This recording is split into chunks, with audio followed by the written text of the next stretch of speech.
penultimate team is called Resilient Planet. It's a mixed team made up of Chevening and CSC alumni from India and China. Today, our presenter is Nabaghan Ojha, and answering questions we have Yu Chuanwen. So over to you. Thank you so much.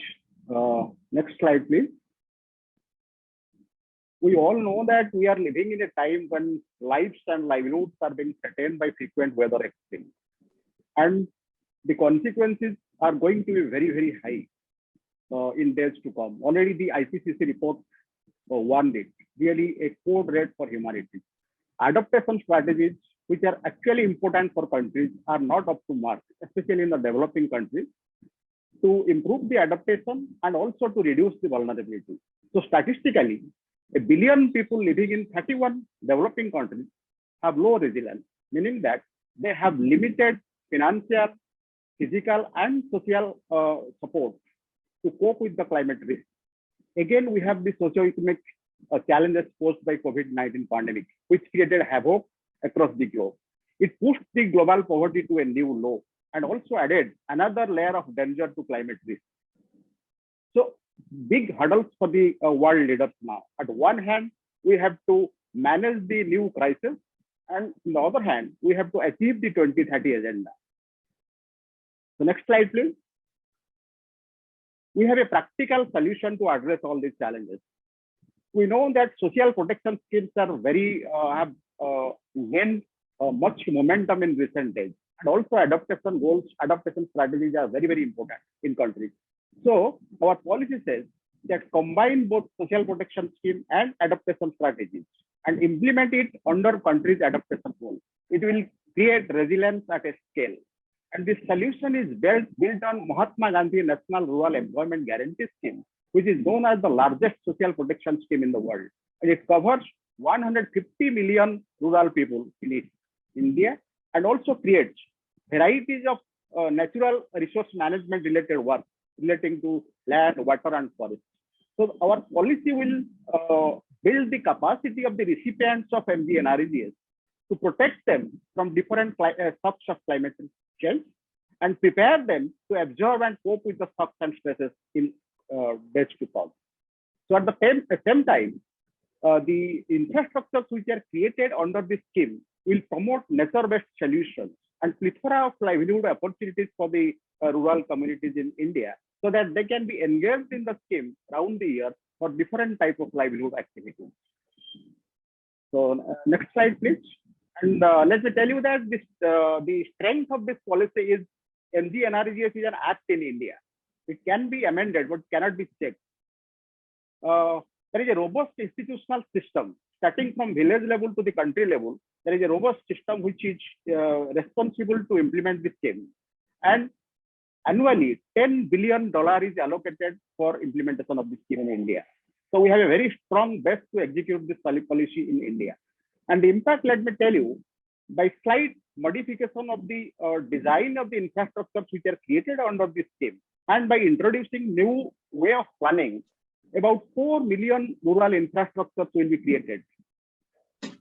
And 150 million people across rural India will move beyond their vulnerable thresholds by the year 2025, because they will be engaged in this nature-based solution in these years. And at the same time, these infrastructures will increase the carbon, it will sequester the carbon.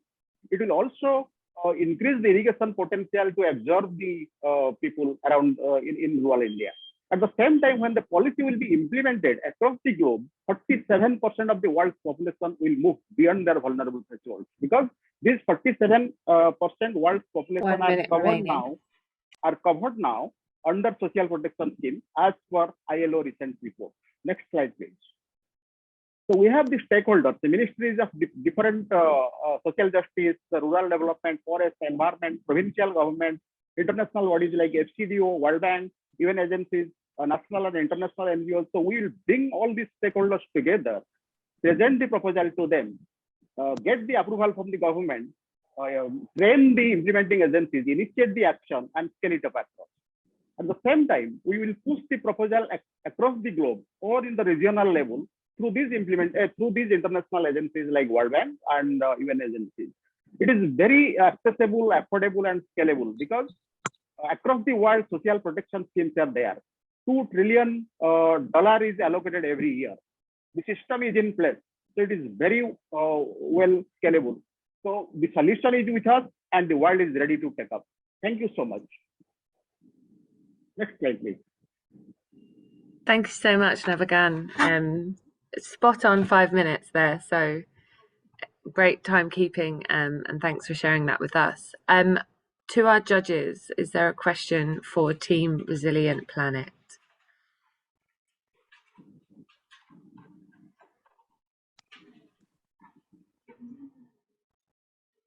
Yes, I have a question.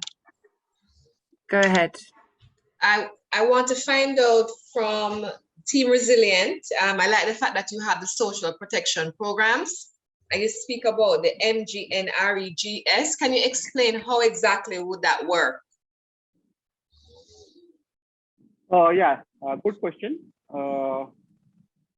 MGNREGS in India works because it has infrastructure component, and millions of infrastructure created every year where the rural people are engaged, and they are getting employment, 100 days of employment every year, and they are getting payment for that also. So at the same time, the employment is created and also the infrastructures are created. So that means beyond 100 days also, these people will be engaged round the year.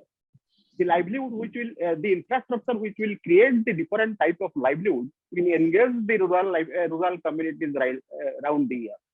So I'm not expecting that this type of schemes are there in every country, but the whole idea is to integrate climate risk management in the social protection system so that the people in every country or in the developing countries at least, they will be in a position to fight with the climate shocks and stresses in long run. So I hope I answered your question to some extent. Thank you. Thank you.